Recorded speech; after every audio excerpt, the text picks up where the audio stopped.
Hi ಎಲ್ಲರಿಗೂ ನಮಸ್ಕಾರ. ಲರ್ಮೇಶ್ ಶಿಖರ ಯೂಟ್ಯೂಬ್ ಚಾನಲ್ಗೆ ನಿಮಗೆಲ್ಲರಿಗೂ ಆತ್ಮೀಯ ಸ್ವಾಗತ. PUCಯಿಂದ DC ವರೆಗೂ ನೀವು ಯಾವುದೇ ಹುದ್ದೆಯನ್ನು ಕ್ರ್ಯಾಕ್ ಮಾಡಬೇಕು ಅಂದರೂ ಕೂಡ ಬೇಸಿಕ್ ಒಂದು ಜ್ಞಾನ ತುಂಬ ಅವಶ್ಯಕತೆ ಆಗಿದೆ ಸ್ನೇಹಿತರೆ.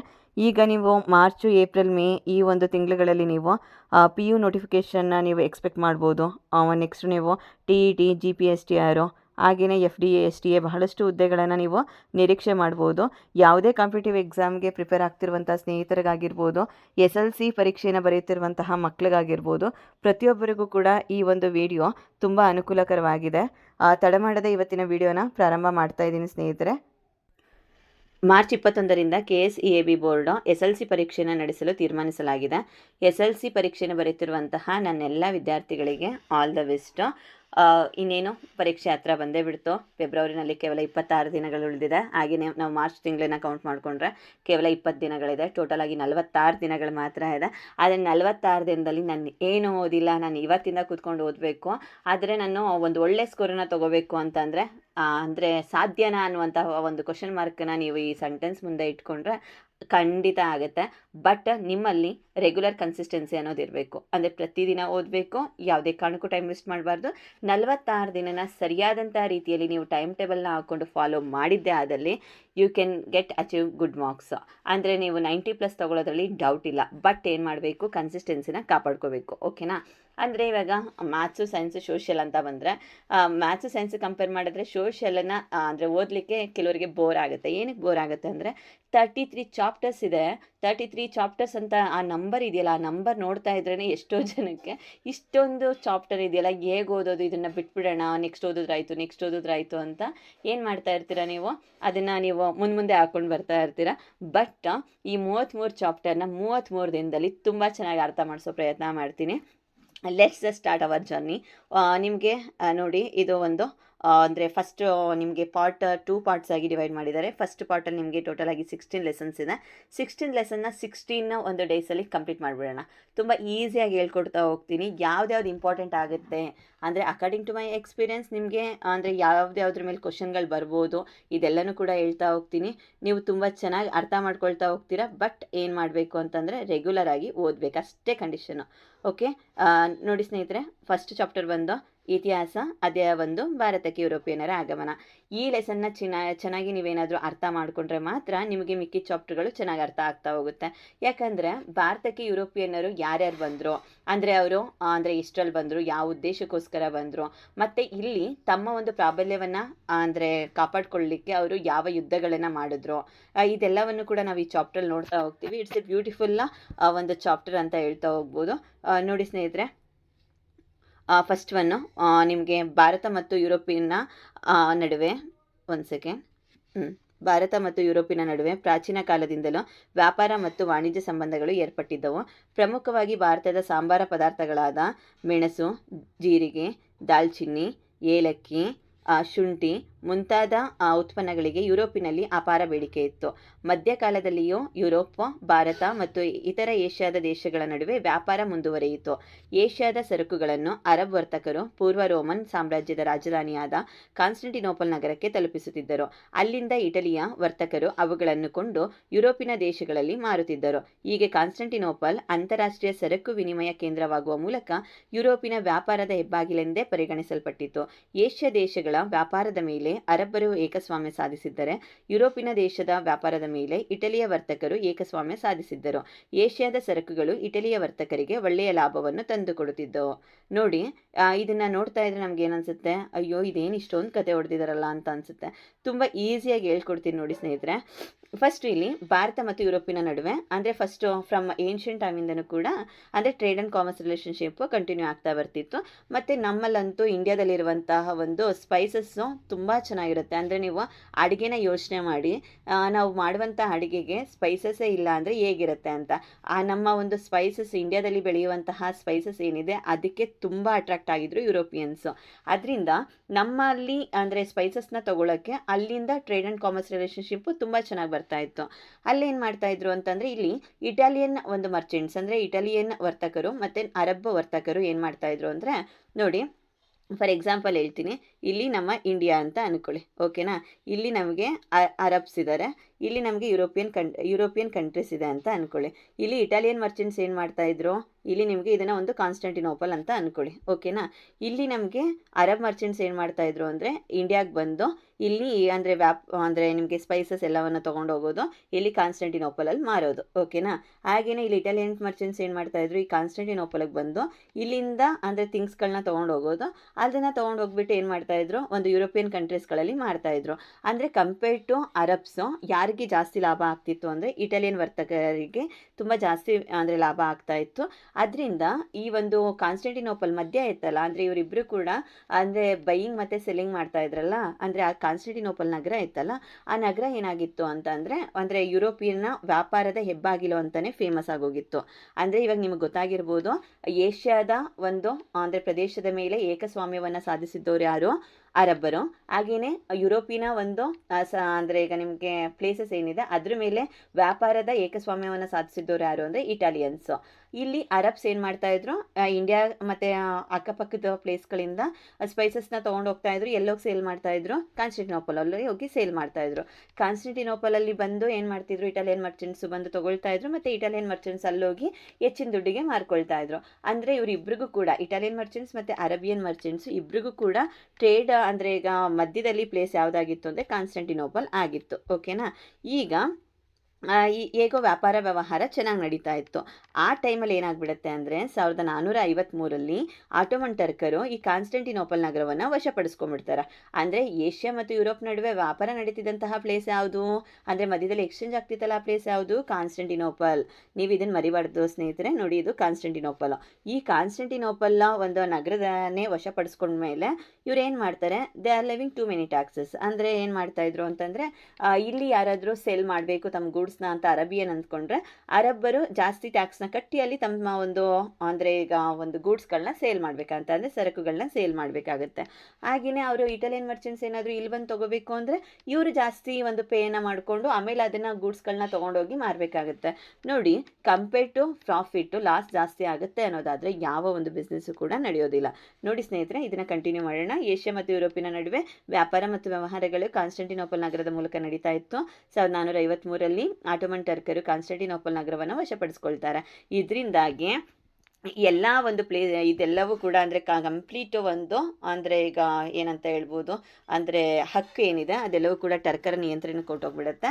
ಅದಾದಮೇಲೆ ಇವ್ರು ಏನು ಮಾಡ್ತಾರೆ, ಜಾಸ್ತಿ ಟ್ಯಾಕ್ಸಸ್ನ ಹಾಕೋದ್ರಿಂದ ಹೇಗಾದರೂ ಮಾಡಿ ನಾವು ಇವರ ಒಂದು ಇದನ್ನು ಅಂದರೆ ಏಕಸ್ವಾಮ್ಯವನ್ನು ಮುರಿಬೇಕು ಅಂದರೆ ಟರ್ಕರ ಒಂದು ಇದನ್ನು ಮುರಿಬೇಕು ಅಂತ ಯೋಚನೆ ಮಾಡಿದಂಥ ಇವರು ಅಂದರೆ ಈಗ ಇಟಾಲಿಯನ್ನ ಒಂದು ನೋಡಿ ಇಲ್ಲಿ ಇದೇ ವೇಳೆ ಇಟಲಿಯ ವರ್ತಕರ ಏಕಸ್ವಾಮ್ಯವನ್ನು ಮುರಿಯಲು ಸ್ಪೇನು, ಪೋರ್ಚುಗಲ್ಲು ಮತ್ತು ಮೊದಲಾದ ಯುರೋಪಿಯನ್ ದೇಶಗಳ ರಾಜರು ಹೊಸ ಸಮುದ್ರ ಮಾರ್ಗಗಳನ್ನು ಹುಡುಕಲು ಸಾಹಸಿ ನಾವಿಕರನ್ನು ಪ್ರೋತ್ಸಾಹಿಸಲಿಕ್ಕೆ ಸ್ಟಾರ್ಟ್ ಮಾಡ್ತಾರೆ.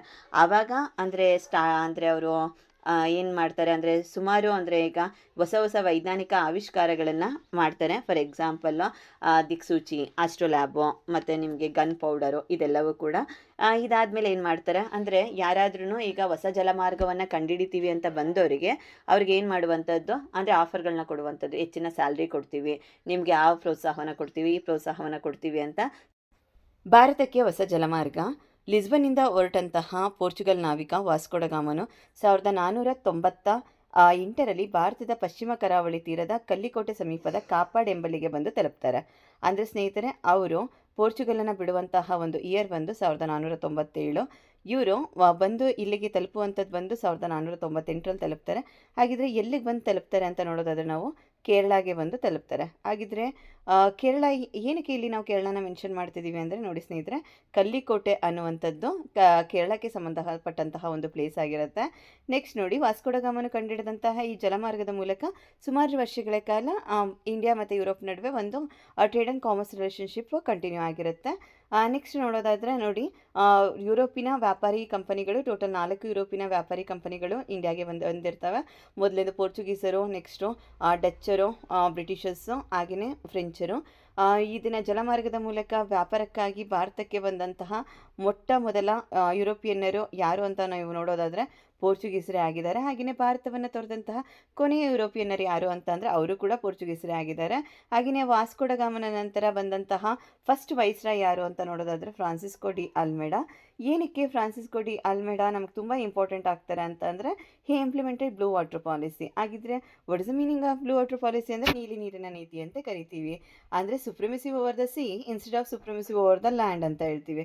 ಅಂದರೆ ಇದಕ್ಕೆ ಸಮುದ್ರದ ಅಥವಾ ಸಮುದ್ರದ ಮೇಲಿನ ಆಧಿಪತ್ಯವನ್ನು ಸಾಧಿಸುವಂಥದ್ದು. ನೋಡಿ, ಭೂಮಿಯ ಮೇಲಿನ ಆಧಿಪತ್ಯಕ್ಕೆ ಬದಲು ಸಮುದ್ರದ ಮೇಲಿನ ಏಕಸ್ವಾಮ್ಯವನ್ನು ಜಾರಿಗೆ ತಂದವನು ಮೊಟ್ಟ ಮೊದಲ ಬಾರಿಗೆ ನಮಗೆ ಫ್ರಾನ್ಸಿಸ್ಕೋ ಡಿ ಅಲ್ಮೆಡಾ ಆಗ್ತಾನೆ. ಅದಕ್ಕೆ ಇವನು ತುಂಬ ಇಂಪಾರ್ಟೆಂಟ್ ಆಗ್ತಾನೆ. ನೆಕ್ಸ್ಟ್ ಬರುವಂಥದ್ದು ಆಲ್ಫೋನ್ಸೋ ಡಿ ಅಲ್ಬುಕರ್ಕೊ. ನೋಡಿ ಸ್ನೇಹಿತರೆ, ತುಂಬ ಜನ ನೀವು ಕನ್ಫ್ಯೂಸ್ ಆಗುವಂಥದ್ದು ಫ್ರಾನ್ಸಿಸ್ಕೋ ಡಿ ಅಲ್ಮೆಡಾ ಮತ್ತು ಆಲ್ಫೋನ್ಸೋ ಡಿ ಅಲ್ಬುಕರ್ಕ್ ನಡುವೆ ನೀವು ಕನ್ಫ್ಯೂಸ್ ಆಗ್ತಿರ್ತೀರ. ಫಸ್ಟ್ ಬಂದಿದ್ದು ಯಾರು ಅಂದರೆ ಸರಿಯಾಗಿ ನೀವು ನೆನಪಲ್ಲಿ ಇಟ್ಕೊಂಡ್ಬಿಡ್ಬೇಕು. ಫಸ್ಟ್ ಬಂದಿದ್ದು ಯಾರು? ವಾಸ್ಕೋ ಡ ಗಾಮ ಫಸ್ಟ್ ಬರ್ತಾನೆ. ನೆಕ್ಸ್ಟ್ ಬಂದಿದ್ದು ಯಾರು? ಫ್ರಾನ್ಸಿಸ್ಕೋ ಡಿ ಅಲ್ಮೆಡಾ ನೆಕ್ಸ್ಟ್ ಬರ್ತಾನೆ. ನೆಕ್ಸ್ಟ್ ಬರೋರದ್ದು ಯಾರು? Alfonso de Albuquerque. Don't be confused children. ನೋಡಿ, ಫಸ್ಟ್ ವಾಸ್ಕೋ ಡ ಗಾಮ ಬರ್ತಾನೆ 1498ರಲ್ಲಿ ಒಂದು ಹೊಸ ಜಲಮಾರ್ಗವನ್ನು ಭಾರತಕ್ಕೆ ಕಂಡುಹಿಡಿತಾನೆ. ನೆಕ್ಸ್ಟ್ ಬರುವಂಥದ್ದು ಫ್ರಾನ್ಸಿಸ್ಕೋ ಡಿ ಅಲ್ಮೆಡಾ ನೀಲಿ ನೀರಿನ ನೀತಿಯನ್ನು ಜಾರಿಗೆ ತರ್ತಾನೆ. ನೆಕ್ಸ್ಟ್ ಬರುವಂಥದ್ದು ಆಲ್ಫೋನ್ಸೋ ಡಿ ಅಲ್ಬುಕರ್ಕೊ. ಇವ್ರನ್ನ real founder of Portuguese empire in India ಅಂತ ಕರಿತೀವಿ. ಅಂದರೆ ಭಾರತದಲ್ಲಿ ಪೋರ್ಚುಗೀಸ್ ಸಾಮ್ರಾಜ್ಯದ ನಿಜವಾದ ಸ್ಥಾಪಕ ಯಾರು ಅಂತ ಕೇಳೋದಾದರೆ ನೀವು ನಮಗೆ ಆಲ್ಫೋನ್ಸೋ ಡಿ ಅಲ್ಬುಕರ್ಕ. ಏನಕ್ಕೆ ಅಂದರೆ 1510ರಲ್ಲಿ ಬಿಜಾಪುರದ ಸುಲ್ತಾನನಿಂದ ಗೋವಾವನ್ನು ಗೆದ್ದುಕೊಂಡು ಪೋರ್ಚುಗೀಸರ ಆಡಳಿತ ಕೇಂದ್ರವಾಗಿ ಪರಿವರ್ತಿಸ್ತಾನೆ. ಇವತ್ತಿಗೂ ಕೂಡ ಅಂದರೆ ನಿಮಗೆ ಗೋವಾ ಅಂದ ತಕ್ಷಣ ನಮಗೆ ಫಸ್ಟ್ ನೆನಪಾಗೋದೆ ಪೋರ್ಚುಗೀಸಸ್. ಯಾಕಂತಂದರೆ ಪೋರ್ಚುಗೀಸರ ಒಂದು ಆಡಳಿತ ಕೇಂದ್ರ ಯಾವುದಾಗಿರುತ್ತೆ ಅಂದರೆ ಗೋವಾ ಆಗಿರುತ್ತೆ. ಬಿಜಾಪುರ ಸುಲ್ತಾನ ಅಂತಂದರೆ ನಿಮಗೆ ನೆನಪಲ್ಲಿ ಇರ್ಬೋದು, ಬಹಮನಿ ಸುಲ್ತಾನರನ್ನೇ ನಾವು ಬಿಜಾಪುರದ ಸುಲ್ತಾನ ಅಂತ ಹೇಳುವಂಥದ್ದು. 1510ರಲ್ಲಿ ನಮ್ಮ ವಿಜಯನಗರದ ಸಾಮ್ರಾಜ್ಯದ ಪ್ರಖ್ಯಾತ ಅರಸನಾದಂತಹ ಯಾರು? ಕೃಷ್ಣದೇವರಾಯನ ಒಂದು ಆಶ್ರಯವನ್ನು ಅಥವಾ ಒಂದು ಸಹಾಯವನ್ನು ಪಡ್ಕೊಂಡು ಆಲ್ಫೋನ್ಸೋ ಡಿ ಅಲ್ಬುಕರ್ಕೊ ಈ 1510ರಲ್ಲಿ ಈ ಒಂದು ಗೋವಾವನ್ನು ವಶಪಡಿಸ್ಕೊಳ್ಳೋದು. ಇದು ತುಂಬ ಇಂಪಾರ್ಟೆಂಟ್ ಆಗುತ್ತೆ. ಆದರೆ ಈ ಕೃಷ್ಣದೇವರಾಯರ ಬಗ್ಗೆ ಈ ಪ್ರಶ್ನೆಗಳೇನು ಬರೋದಿಲ್ಲ. ನೆಕ್ಸ್ಟ್ ನೋಡಿ, ಮುಂದೆ 1 ಶತಮಾನಗಳ ಕಾಲ ಇವರಿಗೆ ಪ್ರಶ್ನಾತೀತವಾದಂಥ ಏಕಸ್ವಾಮ್ಯವನ್ನು ಹೊಂದಿರ್ತಾರೆ. ಏನಕ್ಕೆ ಪ್ರಶ್ನಾತೀತ ಅನ್ನೋದಾದರೆ ನೋಡಿ, 1498ರಲ್ಲಿ ಪೋರ್ಚುಗೀಸರು ಇಂಡಿಯಾಗೆ ಬರೋದು. 1600ರಲ್ಲಿ ಇದನ್ನು ಬ್ರಿಟಿಷರ್ಸು ಅಂದರೆ ಒಂದು ಬ್ರಿಟಿಷ್ ಈಸ್ಟ್ ಇಂಡಿಯಾ ಕಂಪನಿನ ಎಸ್ಟಾಬ್ಲಿಷ್ ಮಾಡೋದು. ಅಂದರೆ 102 ವರ್ಷಗಳ ಕಾಲ ಯಾರು ಕೂಡ ಕಾಂಪಿಟೀಟರೇ ಇರಲಿಲ್ಲ. ಯಾರಿಗೆ? ಪೋರ್ಚುಗೀಸಸ್ಗೆ. ಅಂದರೆ ಅಷ್ಟು ಅಂದರೆ ಅವ್ರಿಗೆ ತುಂಬ ಫ್ರೀ ಟ್ರೇಡನ್ನು ಮಾಡಲಿಕ್ಕೆ ಅವ್ರಿಗೆ ತುಂಬ ಒಂದು ಅಂದರೆ ಫ್ರೀ ಟ್ರೇಡ್ ಆದಂತಹ ಒಂದು ಸಮಯ ಯಾವುದಾಗಿತ್ತು ಅಂದರೆ 1498ರಿಂದ 1600ರವರೆಗೆ. ನೆಕ್ಸ್ಟ್ ಬರುವಂಥದ್ದು ಡಚ್ಚಸ್ ಕೊಟ್ಟಿದ್ದಾರೆ. ಡಚ್ಚಸ್ ಆದಮೇಲೆ ನಾವು ಇಂಗ್ಲೀಷಸ್ ನೋಡೋಣ. ಡಚ್ಚಸ್ಸು ಅಂದರೆ ಮೇಯ್ನ್ ಇವಾಗ ನಿಮಗೆ ಪೋರ್ಚುಗೀಸರ ಒಂದು ಮದರ್ ಲ್ಯಾಂಡ್ ಯಾವುದು ಅಂತ ಕೇಳೋದಾದರೆ ಯಾವ್ದು ಬರುತ್ತೆ? ನಿಮಗೆ ಪೋರ್ಚುಗಲ್ ಆಗುತ್ತೆ. ಹಾಗೆಯೇ ನಮಗೆ ಡಚ್ಚರ್ದು ಒಂದು ಯಾವ ದೇಶಕ್ಕೆ ಇವರು ಸಂಬಂಧಪಟ್ಟವರು ಅಂತ ನಾವು ನೋಡೋದಾದರೆ ಹಾಲೆಂಡ್ ಅಥವಾ ನೆದರ್ಲ್ಯಾಂಡ್ ದೇಶದವರು ಅಂತ ಹೇಳ್ತೀವಿ. ಹಾಲೆಂಡ್ ಅಂದರೂ ಒಂದೇ, ನೆದರ್ಲ್ಯಾಂಡ್ ಅಂದರೂ ಕೂಡ ಒಂದೇ ಆಗುತ್ತೆ. ಇವರು ಪೂರ್ವ ದೇಶಗಳಲ್ಲಿ ವ್ಯಾಪಾರ ನಡೆಸುವಂಥ ಉದ್ದೇಶದಿಂದ ಇವರು ಒಂದು ಯುನೈಟೆಡ್ ಈಸ್ಟ್ ಇಂಡಿಯಾ ಕಂಪನಿನ ಎಸ್ಟಾಬ್ಲಿಷ್ ಮಾಡ್ಕೋತಾರೆ. ಅಂದರೆ ಡಚ್ ಈ ಯುನೈಟೆಡ್ ಈಸ್ಟ್ ಇಂಡಿಯಾ ಕಂಪನಿ ಅಂತ ಕರಿತೀವಿ. ಇದಾದಮೇಲೆ ಇವರು ಎಲ್ಲೆಲ್ಲಿ ಅಂದರೆ ವ್ಯಾಪಾರವನ್ನು ಮಾಡಲಿಕ್ಕೆ ಸ್ಟಾರ್ಟ್ ಮಾಡ್ತಾರೆ ಅಂದರೆ ಭಾರತ, ಜಾವಾ, ಸುಮಾತ್ರಾ, ಇಂಡೋನೇಷಿಯಾ ಅಂದರೆ ಮೊದಲಾದಂಥದ್ದು ಅಂದರೆ ಭಾರತ, ಜಾವಾ, ಸುಮಾತ್ರಾ, ಇಂಡೋನೇಷ್ಯಾ ಮೊದಲಾದ ದ್ವೀಪಗಳಿಗೆ ಪ್ರವೇಶಿಸ್ತಾರೆ. ದ್ವೀಪ ಅಂದರೆ ಗೊತ್ತಿದೆ ಅಲ್ವಾ ಸ್ನೇಹಿತರೆ? ನೋಡಿ, ಮಧ್ಯ ಭೂಮಿ ಇದ್ದು ಸುತ್ತಲೂ ನೀರಿದ್ದರೆ ನಾವು ಅದನ್ನು ದ್ವೀಪ ಅಂತ ಕರಿತೀವಿ. ಹಾಗೆಯೇ 3 ಕಡೆ ನೀರಿದ್ದು ಒಂದು ಕಡೆ ಅಂದರೆ ಭೂಮಿ ಇದ್ದರೆ ಅದನ್ನು ನಾವು ಏನಂತ ಕರಿತೀವಿ? ಪರ್ಯಾಯ ದ್ವೀಪ ಅಂತ ಕರಿತೀವಿ. ನೆಕ್ಸ್ಟ್ ಆಗಿದೆ ಭಾರತದಲ್ಲಿ ಇವರು ಯಾವ್ಯಾವ ಒಂದು ಪ್ಲೇಸ್ಗಳಲ್ಲಿ ಇವರು ಅಂದರೆ ವ್ಯಾಪಾರವನ್ನು ಮಾಡಿದ್ರು ಅಂದರೆ ಸೂರತ್ತು, ಬ್ರೋಚು, ಕ್ಯಾಂಬೆ, ಕೊಚ್ಚಿನು, ನಾಗಪಟ್ಟಣ, ಮಚಿಲಿಪಟ್ಟಣ, ಚಿನ್ಸೂರು ಇಲ್ಲೆಲ್ಲ ತಮ್ಮ ವ್ಯಾಪಾರ ಕೋಟಿಗಳನ್ನು ಸ್ಥಾಪಿಸ್ಕೊಳ್ತಾರೆ. ಮತ್ತು ಪೋರ್ಚುಗೀಸರು ಒಂದು ಏಕಸ್ವಾಮ್ಯನ ಮುರಿಲಿಕ್ಕೆ ಬಂದಂಥವ್ರು ಯಾರು ಅಂದರೆ ಡಚ್ಚರು. ಅಂದರೆ ನೀವು ಬ್ರಿಟಿಷರ್ಸ್ 1600ರಲ್ಲಿ ಅಂತ ಹೇಳಿದ್ರಿ, ಬಟ್ ಇಲ್ಲಿ ಡಚ್ಚಸ್ ಅಂತ ಹೇಳ್ತಿದ್ದೀರಾ ಅಂದರೆ ಇದಕ್ಕೂ ಕೂಡ ನಾನು ವಿಷಯವನ್ನು ನಿಮಗೆ ಎಕ್ಸ್ಪ್ಲೇನ್ ಮಾಡ್ತೀನಿ ಮುಂದೆ. ನೋಡಿ, ಇದಾದಮೇಲೆ ಮಾರ್ತಾಂಡ ವರ್ಮ ಯಾರು ಅನ್ನೋದಾದರೆ ನಮ್ಮ ಇಂಡಿಯಾಗೆ ಸಂಬಂಧಪಟ್ಟಂತನೇ ಒಬ್ಬ ರಾಜ ಆಗಿರ್ತಾರೆ. ಇವರು ಕೇರಳದ ಒಂದು ವೈನಾಡ್ ಅನ್ನುವಂತಹ ಪ್ಲೇಸನ್ನು ಆಳ್ತಿದ್ದಂತಹ ಒಬ್ಬ ರಾಜ. ನೋಡಿ, 1729ರಿಂದ 1758ರವರೆಗೆ ವೈನಾಡ್ ಸಂಸ್ಥಾನವನ್ನು ಆಳ್ದಂತಹ ಮಾರ್ತಾಂಡ ವರ್ಮ ತನ್ನ ಸುತ್ತಮುತ್ತಲಿನ ಸಂಸ್ಥಾನಗಳನ್ನು ಡಚ್ಚರಿಂದ ರಕ್ಷಿಸುವಂತಹ ಒಂದು ಮಹಾನ್ ಒಂದು ಉದ್ದೇಶವನ್ನು ಇಟ್ಕೊಂಡು ಅಂದರೆ ಆಡಳಿತವನ್ನು ನಡೆಸಿದಂತಹ ಒಬ್ಬ ಅರಸನಾಗ್ತಾನೆ. ತನ್ನ ರಾಜಧಾನಿಯನ್ನು ಪದ್ಮನಾಭಪುರದಿಂದ ನೋಡಿ ಫಸ್ಟು ಇವನ ಒಂದು ರಾಜಧಾನಿ ಯಾವುದಾಗಿರುತ್ತೆ ಅಂದರೆ ಪದ್ಮನಾಭಪುರ ಆಗಿರುತ್ತೆ. ಅಲ್ಲಿಂದ ತಿರುವನಂತಪುರಕ್ಕೆ ಇವನು ಚೇಂಜ್ ಮಾಡ್ತಾನೆ ಕ್ಯಾಪಿಟಲ್ನ. ಏನಕ್ಕೆ ಅಂದರೆ ಕರಿಮೆಣಸಿನ ಅಂದರೆ ಪೆಪ್ಪರ್ ಗ್ರೋಯಿಂಗ್ ಏರಿಯಾಸ್ ಏನಿರುತ್ತೆ ಅದನ್ನ ಇವರು ಜಾಸ್ತಿ ಮಾನೋಪಲಿನ ಡಚ್ಚಸ್ ತಗೋಬೇಕು ಅಂತ ಅಂದರೆ ಅವ್ರಿಗೆ ಆಸೆ ಇರುತ್ತೆ. ಆದರೆ ಡಚ್ಚಸ್ಸು ಇವ್ರ ಮೇಲೆ ಅಂದರೆ ಹಿಡಿತವನ್ನು ಸಾಧಿಸಬಾರ್ದು ಅನ್ನುವಂಥ ಕಾರಣಕ್ಕೆ ಇವರು ಕಾಯಂ ಕುಳಂ ಕೊಚ್ಚಿ ಪುರಕಾಡು ಇದನ್ನು ವಡಕುಂಕರ್ ಅಂತ ಹೇಳುವಂತಹ ಒಂದು ಪ್ಲೇಸ್ಗಳೇನಿದೆ, ಈ ಡಚ್ ಸೇನೆಯು ತಿರುವಾಂಕೂರಿನ ಮೇಲೆ ಆಕ್ರಮಣ ಮಾಡಿದಾಗ ಮಾರ್ತಾಂಡವರ್ಮನ ಪಡೆ ಡಚ್ ಕೂಟವನ್ನು ಸೋಲಿಸಿ ನೆಡುಮಂಗಲ ಆಗಿರ್ಬೋದು ಮತ್ತು ಕೊಟ್ಟಾರಕರ ಆಗಿರ್ಬೋದು ಈ ಪ್ಲೇಸ್ಗಳನ್ನು ವಶಪಡಿಸ್ಕೊಳ್ತಾರೆ. ಅಂದರೆ ಡಚ್ಚಸ್ಸು ಏನೇ ಪ್ಲ್ಯಾನ್ ಮಾಡಿದ್ರು ಕೂಡ ಮಾರ್ತಾಂಡವರ್ಮ ಅದ್ರ ಉಲ್ಟ ಇನ್ನೊಂದು ಪ್ಲ್ಯಾನನ್ನು ಮಾಡಿ ಡಚ್ಚಸ್ಸು ಇಲ್ಲಿ ಅಂದರೆ ತಮ್ಮ ಮಾನೋಪಲಿನ ಅಂದರೆ ಸಾಧಿಸ್ಕೊಳ್ಳೋಕ್ಕೆ ಇವರು ಬಿಡೋದಿಲ್ಲ. ಅಂದರೆ ತುಂಬ ಇಂಪಾರ್ಟೆಂಟ್ ಪಾಯಿಂಟ್ ಆಗುತ್ತೆ ನೋಡಿ ಈ ಒಂದು ಚಾಪ್ಟ್ರಲ್ಲಿ. 1741ರಲ್ಲಿ ಡಚ್ ಈಸ್ಟ್ ಇಂಡಿಯಾ ಕಂಪನಿ ಕೊಟ್ಟಾರಕರ ಸಂಸ್ಥಾನವನ್ನು ಮುಂದಿಟ್ಕೊಂಡು ತಿರುವಾಂಕೂರಿನ ಮೇಲೆ ಮತ್ತೆ ಯುದ್ಧವನ್ನು ಸಾರ್ತಾರೆ. ಆ ಯುದ್ಧದಲ್ಲೂ ಕೂಡ ತಿರುವಾಂಕೂರು ಸೈನ್ಯ ಮೇಲುಗೈಯನ್ನು ಸಾಧಿಸಿ ಡಚ್ಚರ ಸೈನ್ಯ ತುಂಬ ನಷ್ಟವನ್ನು ಅನುಭವಿಸಬೇಕಾಗತ್ತೆ. ಮಾರ್ತಾಂಡವರ್ಮ ಆಳ್ವಿಕೆಯಲ್ಲಿ ಕೊಚ್ಚಿ ವಿಶ್ವದ ಪ್ರಮುಖ ಸಾಂಬಾರ ಪದಾರ್ಥಗಳ ಕೇಂದ್ರವಾಗಿ ಗುರುತಿಸಲ್ಪಟ್ಟಿರುತ್ತೆ. ಕೊಚ್ಚಿನ್ ಅಂತ ಏನು ಹೇಳ್ತೀವಿ ಅದು ಕೂಡ ನಿಮಗೆ ಕೇರಳಕ್ಕೆ ಸಂಬಂಧಪಟ್ಟಂಥ ಪ್ಲೇಸು. ತಿರುವಾಂಕೂರು ಸಂಸ್ಥಾನ ಅತ್ಯಂತ ಶ್ರೀಮಂತ ಸಂಸ್ಥಾನವಾಗಿರುತ್ತೆ. 1753ರ ಆಗಸ್ಟ್ 15ರಲ್ಲಿ ನಡೆದಂಥ ಒಂದು ಒಪ್ಪಂದದಲ್ಲಿ ಡಚ್ ಪಡೆಗಳು ತಮ್ಮ ಸಂಪೂರ್ಣ ಅಧಿಕಾರವನ್ನು ತಿರುವಾಂಕೂರಿಗೆ ಒಪ್ಪಿಸಿ ಶರಣಾಗ್ತವೆ. ನೋಡಿ, ಒಬ್ಬ ಪರಕೀಯರನ್ನು ಇಷ್ಟು ಧೈರ್ಯದಿಂದ ಎದುರಿಸಿದಂತಹ ಫೇಮಸ್ ಕಿಂಗು ಮಾರ್ತಾಂಡವರ್ಮ. ನಿಮಗೆ 2023ಕ್ಕಿಂತ ಮೊದಲು ಈ ಒಂದು ಸಿಲೆಬಸ್ಸು ನಮ್ಮ ಒಂದು ಅಂದರೆ ಈಗ ಕರ್ನಾಟಕ ರಾಜ್ಯ ಪಠ್ಯಪುಸ್ತಕದ ಕಡೆಯಿಂದ ಏನು ಬಂದಿತ್ತು ಸೋಷಿಯಲ್ ಸೈನ್ಸ್, ಇದರಲ್ಲಿ ಇದನ್ನು ಇಗ್ನೋರ್ ಮಾಡಲಾಗಿತ್ತು. ಬಟ್ 2023ರಿಂದ ಇದನ್ನು ಜಾಯಿನ್ ಮಾಡಿದ್ದಾರೆ. ಇಟ್ಸ್ ಎ ಗುಡ್ ಥಿಂಗ್ ಸ್ನೇಹಿತರೆ. ಭಾರತದಲ್ಲಿ ಅಂದರೆ ಈಗ ಮಾರ್ತಾಂಡವರ್ಮನ ಆಡಳಿತದ ಬಗ್ಗೆ ನಿಮಗೆ ಪ್ರೀವಿಯಸ್ ಇಯರ್ ಟೆಕ್ಸ್ಟ್ ಬುಕ್ಕಲ್ಲಿ ಸ್ವಲ್ಪ ಜಾಸ್ತಿನೇ ಕಂಟೆಂಟ್ ಇತ್ತು. ಬಟ್ ಈಗ ನಿಮ್ಗೆ ಏನು ಮಾಡಿದ್ದಾರೆ ಅಂದರೆ ಸ್ವಲ್ಪ ಅದನ್ನು ಅಂದರೆ ಈಗ ಮಿನಿಮೈಸ್ ಮಾಡಿದ್ದಾರೆ ಸಾಧ್ಯ ಆದಷ್ಟು. ನೆಕ್ಸ್ಟ್ ಬರುವಂಥದ್ದು, ಈಗ ನಾವು ಆಲ್ರೆಡಿ ವಿ ಲರ್ನ್ಟ್ ಅಬೌಟ್ ಪೋರ್ಚುಗೀಸಸ್ ಆಯಿತು, ಹಾಗೆಯೇ ಡಚ್ಚಸ್ ಕೂಡ ಆಯಿತು. ಡಚ್ಚಸಲ್ಲಿ ನಮ್ಗೆ ಇಂಪಾರ್ಟೆಂಟ್ ಥಿಂಗ್ ಯಾವುದು, ಮಾರ್ತಾಂಡವರ್ಮನ್ ಬಗ್ಗೆ ತಿಳ್ಕೊಂಡಾಯಿತು. Next let's go for Englishes. ಇಲ್ಲಿ ನಿಮಗೆ ಇಂಗ್ಲೆಂಡನ್ನು ಆಳ್ತಿದ್ದಂಥವ್ರು ಯಾರು, ಇದನ್ನು ಎಲಿಜಬೆತ್ ರಾಣಿ ಅನ್ನುವಂಥವ್ರು. 1600ರಲ್ಲಿ ಡಿಸೆಂಬರ್ 31ರಲ್ಲಿ English East India Company start ಆಗುತ್ತೆ. ನೋಡಿ, 1498ರಲ್ಲಿ ಪೋರ್ಚುಗೀಸಸ್ಸು ಇಂಡಿಯಾಗೆ ಬರ್ತಾರೆ. ಓಕೆನಾ. ಹಾಗೆಯೇ 1602ರಲ್ಲಿ ಇದನ್ನು ಡಚ್ಚಸ್ಸು ಯುನೈಟೆಡ್ ಈಸ್ಟ್ ಇಂಡಿಯಾ ಕಂಪನಿಯನ್ನು ಸ್ಟಾರ್ಟ್ ಮಾಡ್ತಾರೆ. ಇದರಲ್ಲಿ ನಿಮಗೆ ಇಂಪಾರ್ಟೆಂಟ್ ಆಗುವಂಥದ್ದು ಯಾವುದು ಅಂದರೆ ಇದನ್ನು ಇಂಗ್ಲೀಷ್ ಈಸ್ಟ್ ಇಂಡಿಯಾ ಕಂಪನಿ ಯಾವಾಗ ಸ್ಟಾರ್ಟ್ ಆಗುತ್ತೆ ಅಂದರೆ 1600 ಡಿಸೆಂಬರ್ 31ರಲ್ಲಿ ಸ್ಟಾರ್ಟ್ ಆಗುತ್ತೆ. 15 ವರ್ಷಗಳ ಕಾಲ ಇವರು ಏನು ಮಾಡ್ತಾರೆ ಅಂದರೆ ಲೈಸೆನ್ಸ್ನ ತಗೊಳ್ತಾರೆ, ಏನು ಇಂಡಿಯಾದಲ್ಲಿ ವ್ಯಾಪಾರ ಮಾಡ್ತೀವಿ ಅಂತ. ಆದರೆ ಅವರು ಇಂಡಿಯಾಗೆ officially they are enter to India in the year 1613ನಲ್ಲಿ ಅವರು ಇಂಡಿಯಾಗೆ ಬರ್ತಾರೆ. ನೆಕ್ಸ್ಟ್ ಅವರು ಫಸ್ಟ್ ಫ್ಯಾಕ್ಟ್ರಿನ ಎಲ್ಲಿ ಸ್ಟಾರ್ಟ್ ಮಾಡ್ತಾರೆ ಅಂತ, ಫಸ್ಟ್ ಫ್ಯಾಕ್ಟ್ರಿ ಸೂರತಲ್ಲಿ ಸ್ಟಾರ್ಟ್ ಆಗುತ್ತೆ. ನೋಡಿ ಸ್ನೇಹಿತರೆ, ಅಂದರೆ ನಿಮಗೆ ಇಲ್ಲಿ ಇದರಲ್ಲಿ ನೀವು ನೋಡ್ಬೋದು, ಇದು ಗುಜರಾತು ತುಂಬ ಈಸಿಯಾಗಿ ಸಿಗ್ತಿದ್ದಂತಹ ಪ್ಲೇಸು. ಅಂದರೆ ಈಗ ಪೋರ್ಟಲ್ಲಿ ಬೇರೆ ದೇಶದಿಂದ ಬಂದ ತಕ್ಷಣ ಈಸಿಯಾಗಿ ಸಿಗ್ತಿತ್ತು. ಅದರಿಂದ ಬಹಳಷ್ಟು ಅಂದರೆ ಈಗ ಕಂಪನಿಗಳು ಮೊದಲು ತಮ್ಮ ಫ್ಯಾಕ್ಟ್ರಿಯನ್ನು ಎಲ್ಲಿ ಸ್ಟಾರ್ಟ್ ಮಾಡ್ತಿದ್ದೋ ಅಂದರೆ ಸೂರತಲ್ಲೇ ಫಸ್ಟ್ ಫ್ಯಾಕ್ಟ್ರಿನ ಸ್ಟಾರ್ಟ್ ಮಾಡ್ತಿದ್ದು. ತುಂಬ ಇಂಪಾರ್ಟೆಂಟ್ ಆಗುತ್ತೆ. Which is the first factory ಅಂತ ನಿಮ್ಮನ್ನು ಕೇಳೋದಾದರೆ ಸೂರತ್ತು. ನೆಕ್ಸ್ಟು ಇಲ್ಲಿ ದಾಸ್ತಾನು ಮಳಿಗೆಯನ್ನು ಅಂದರೆ ಸ್ಟಾರ್ಟ್ ಮಾಡಲಿಕ್ಕೆ ಅಂದರೆ ಇಲ್ಲಿ ಇದನ್ನು ಜಹಾಂಗೀರ್ ಅನ್ನುವಂಥ ಮೊಘಲ್ ಸಾಮ್ರಾಟ ಫಸ್ಟ್ ಪರ್ಮಿಷನ್ನ ಕೊಡ್ತಾನೆ. ದೆನ್ 1617ರಲ್ಲಿ ಇಂಗ್ಲೆಂಡಿನ ರಾಜ 1ನೇ ಜೇಮ್ಸ್ ಏನು ಮಾಡ್ತಾನೆ ಅಂದರೆ ಇದನ್ನು ಅಂದರೆ ಸರ್ ಥಾಮಸ್ ರೋನ ಒಂದು ಇಲ್ಲಿ ನೋಡಿ 1617ರಲ್ಲಿ ಇಂಗ್ಲೆಂಡಿನ ರಾಜ 1ನೇ ಜೇಮ್ಸ್ನ ರಾಯಭಾರಿಯಾಗಿ ಥಾಮಸ್ ರೋ ಇಲ್ಲಿಗೆ ಬರ್ತಾನೆ.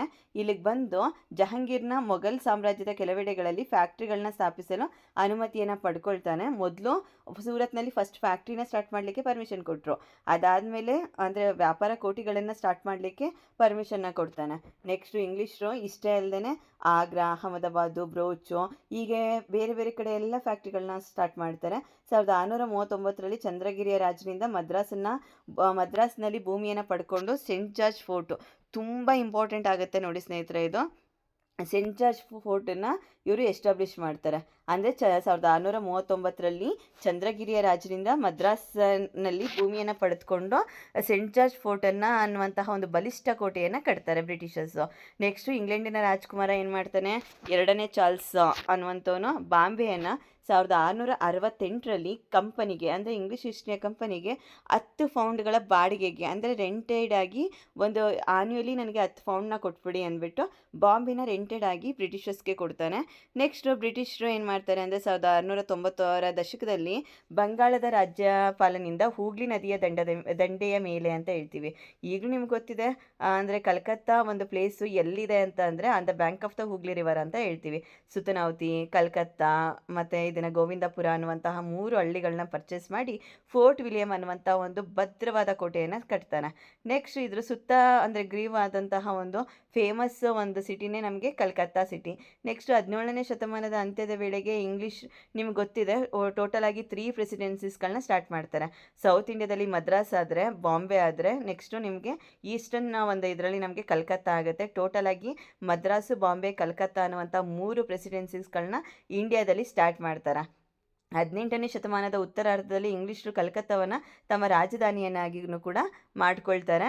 ನೆಕ್ಸ್ಟ್ ತಮ್ಮ ಅಧೀನದಲ್ಲಿದ್ದ ಪ್ರದೇಶಗಳಲ್ಲಿ ತಮ್ಮದೇ ಆದಂಥ ಸಿವಿಲ್ ಮತ್ತು ಕ್ರಿಮಿನಲ್ ಪ್ರೊಸೀಜರ್ಸ್ಗಳನ್ನು ಕೂಡ, ಅಂದರೆ ಈಗ ಅಪರಾಧ ಕಾನೂನುಗಳನ್ನು ತರ್ತಾರೆ. ನೋಡಿ ಸ್ನೇಹಿತರೆ, ಇದಿಷ್ಟು ಆಗಿತ್ತು ಬ್ರಿಟಿಷರ ಒಂದು ಕಂಟೆಂಟು. ನೆಕ್ಸ್ಟ್ ಬರುವಂಥದ್ದು ಫ್ರೆಂಚಸ್ನು ಕೂಡ ನಾವು ತಿಳ್ಕೊಬೇಕಾಗಿರೋದು ಅಷ್ಟೇ ಇಂಪಾರ್ಟೆಂಟು. ನೋಡಿ 1498ರಲ್ಲಿ ವಾಸ್ಕೋಡಗಾಮ ಇಂಡಿಯಾಗೆ ಬರ್ತಾನೆ. 1600 ಡಿಸೆಂಬರ್ 31ರಂದು ಬ್ರಿಟಿಷರು ಇಂಗ್ಲೀಷ್ ಈಸ್ಟ್ ಇಂಡಿಯಾ ಕಂಪನಿಯನ್ನು ಸ್ಟಾರ್ಟ್ ಮಾಡ್ತಾರೆ. 1602ರಲ್ಲಿ ಡಚ್ ಈಸ್ಟ್ ಇಂಡಿಯಾ ಕಂಪನಿಯನ್ನು ಸ್ಟಾರ್ಟ್ ಮಾಡ್ತಾರೆ. ಫ್ರೆಂಚರು ಇದನ್ನು 1664ರಲ್ಲಿ ಇದನ್ನು ನಿಮಗೆ ಫ್ರೆಂಚ್ ಈಸ್ಟ್ ಇಂಡಿಯಾ ಕಂಪನಿಯನ್ನು ಸ್ಟಾರ್ಟ್ ಮಾಡ್ತಾರೆ. ಪ್ರಪ್ರಥಮವಾದಂತಹ ವ್ಯಾಪಾರಿ ಕೋಟೆಯನ್ನು ಎಲ್ಲಿ ಸ್ಟಾರ್ಟ್ ಮಾಡ್ತಾರೆ ಅಂದರೆ, ನಾನು ಈ ಮೊದಲೇ ಹೇಳಿದಾಗೆ ಸೂರತ್ನಲ್ಲಿ ಸ್ಟಾರ್ಟ್ ಮಾಡ್ತಾರೆ. ಇವರು ಮಚಲಿಪಟ್ಟಣ, ಚಂದ್ರನಗರ, ಮಾಹೆ, ಕಾರೈಕಲ್ಲು, ಕಾಸಿಂ ಬಜಾರು, ಬಾಲಸೂರುಗಳನ್ನು ತಮ್ಮ ಕೇಂದ್ರಗಳನ್ನಾಗಿ ಮಾಡ್ಕೊಳ್ತಾರೆ.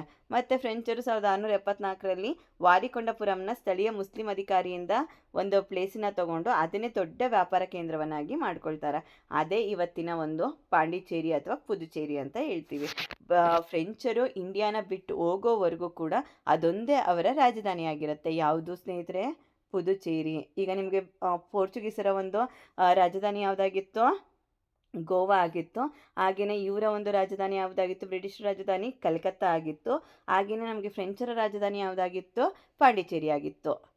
ನೆಕ್ಸ್ಟು 1746ರಲ್ಲಿ ಪಾಂಡಿಚೇರಿಯ ಗವರ್ನರ್ ಆಗಿ ಬಂದಂತಹ ಡೂಪ್ಲೆ ಎಂಬ ಮಹತ್ವಾಕಾಂಕ್ಷಿ ಅಧಿಕಾರಿಯು ದಕ್ಷಿಣದಲ್ಲಿ ಒಂದು ಫ್ರೆಂಚರ ಒಂದು ಇದನ್ನು ಆಧಿಪತ್ಯವನ್ನು ಸ್ಥಾಪಿಸಲು ಅವಣಿಸ್ತಾನೆ. ಇದೇ ಮುಂದೆ ಕಾರ್ನಾಟಿಕ್ ಒಂದು ಯುದ್ಧಗಳಿಗೆ ಕಾರಣ ಕೂಡ ಆಗುತ್ತೆ ಸ್ನೇಹಿತರೆ. ಬ್ರಿಟಿಷ್ ಮತ್ತು ಫ್ರೆಂಚರ ನಡುವೆ ಪ್ರತಿಸ್ಪರ್ಧೆ. ನೋಡಿ ಸ್ನೇಹಿತರೆ, ನೆಕ್ಸ್ಟ್ ಬರುವಂಥದ್ದು ಇವಾಗ ಪೋರ್ಚುಗೀಸಸ್ಸು, ಡಚ್ಚಸ್ಸು ಮತ್ತು ನಿಮಗೆ ಫ್ರೆಂಚು, ಬ್ರಿಟಿಷಸ್ಸು 4 ಯುರೋಪಿಯನ್ ಟ್ರೇಡ್ ಕಂಪನೀಸು ಇಂಡಿಯಾದಲ್ಲಿ ಇವೆ.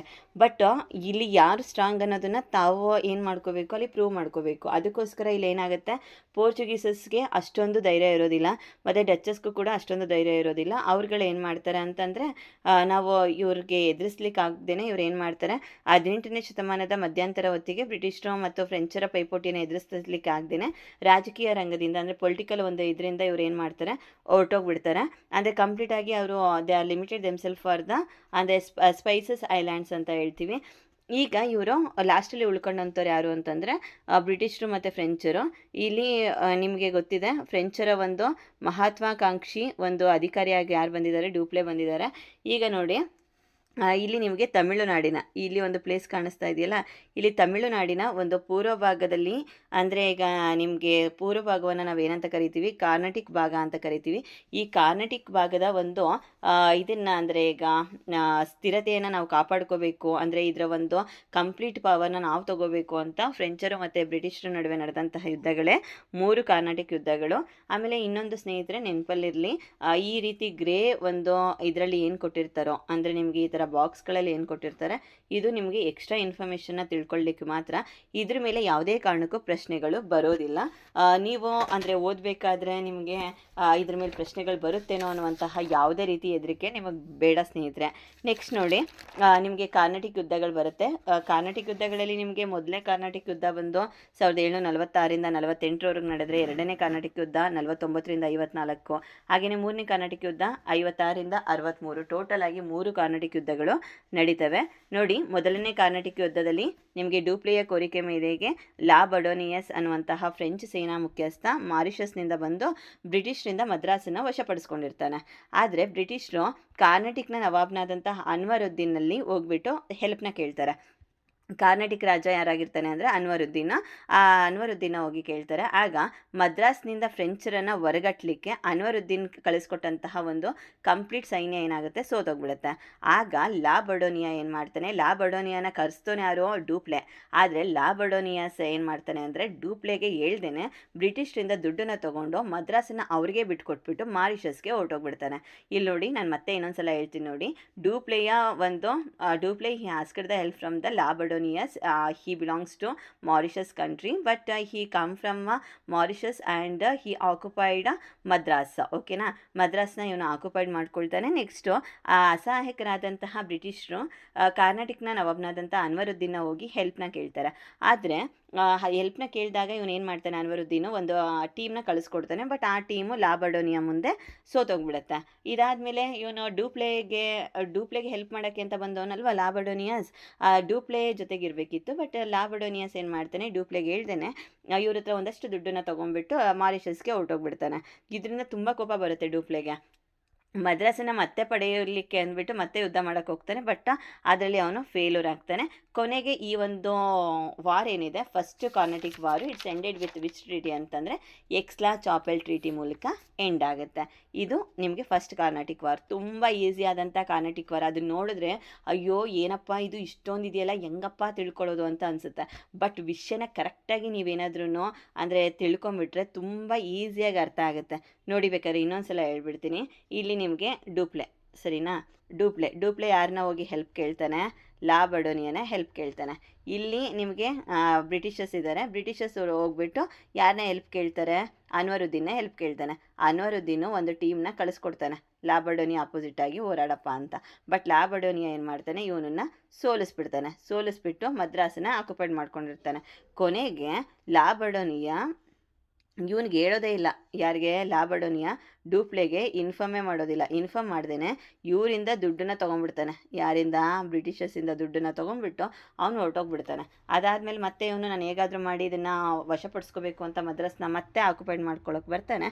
ಬಟ್ ಈ ಫೇಲ್ಯೂರ್ ದ್ಯಾಟ್ ಅಟೆಂಪ್ಟ್ ಅಷ್ಟೇ. ನೆಕ್ಸ್ಟ್ ನೋಡಿ, ಲಾಸ್ಟಲ್ಲಿ it's ended with which treaty ಅಂತಂದರೆ ಎಕ್ಸ್ಲಾ ಚಾಪೆಲ್ ಟ್ರೀಟಿ ಮೂಲಕ ಮುಗ್ದೋಗುತ್ತೆ. ಇನ್ನು ಎರಡನೇ ಕಾರ್ನಾಟಿಕ್ ಯುದ್ಧ ಬಂದು 1749ರಿಂದ 54ರವರೆಗೂ. ನೋಡಿ, ಬದಲಾದಂಥ ಈ ಸನ್ನಿವೇಶದಲ್ಲಿ ಫ್ರೆಂಚರು ಅಸಫ್ ಜಾನ ಮತ್ತೊಬ್ಬ ಮಗ ಸಲ್ವತ್ ಜಂಗ್ ಏನಿದ್ದಾನೆ ಅವನನ್ನು ಹೈದ್ರಾಬಾದ್ ನಿಜಾಮ್ನಾಗಿ ಮಾಡಬೇಕು ಅಂತ ಡಿಸೈಡ್ ಮಾಡ್ತಾರೆ. ಅವನ ರಕ್ಷಣೆಗಾಗಿ ಫ್ರೆಂಚರು ಬುಸ್ಸಿ ಅನ್ನುವಂಥ ಒಬ್ಬ ಅಧಿಕಾರಿನೂ ಕೂಡ ನೇಮಿಸಿರ್ತಾರೆ. ಮತ್ತೊಂದು ಕಡೆ ಫ್ರೆಂಚರ ಬೆಂಬಲದಿಂದ ಚಂದಾ ಸಾಹೇಬ್ ಕಾರ್ನಾಟಿಕ್. ನೋಡಿ, ಫ್ರೆಂಚರ್ ಏನು ಮಾಡ್ತಾರೆ ಅಂದರೆ, ಒಂದು ಕಡೆ ಹೈದ್ರಾಬಾದನ್ನು ನಿಜಾಮ್ನಾಗಿ ಯಾರನ್ನ ಮಾಡಿರ್ತಾರೆ, ಸಲ್ವತ್ ಜಂಗ್ನ ಮಾಡಿರ್ತಾರೆ, ಅವನು ನೋಡ್ಕೊಳ್ಳೋಕ್ಕೆ ಬುಸ್ಸಿನ ನೇಮಿಸಿರ್ತಾರೆ. ಇನ್ನೊಂದು ಕಡೆ ಏನು ಆಗಿರುತ್ತೆ ಅಂದರೆ ಚಂದಾ ಸಾಹೇಬ್ ಕಾರ್ನಾಟಿಕ್ನ ನವಾಬ್ನಾಗಿರ್ತಾನೆ. ಈಗ ಇಂಗ್ಲೀಷ್ ಈಸ್ಟ್ ಇಂಡಿಯಾ ಕಂಪನಿಯ ಅಧಿಕಾರಿ ರಾಬರ್ಟ್ ಕ್ಲೈವ್ ಏನು ಮಾಡ್ತಾನೆ, ಆರ್ಕಾಟ್ ಮೇಲೆ ಆಕ್ರಮಣ ಮಾಡಿ ಫ್ರೆಂಚರು ಮತ್ತು ಚಂದಾ ಸಾಹೇಬ್ ಇಬ್ಬರನ್ನು ಕೂಡ ಸೋಲಿಸ್ತಾನೆ.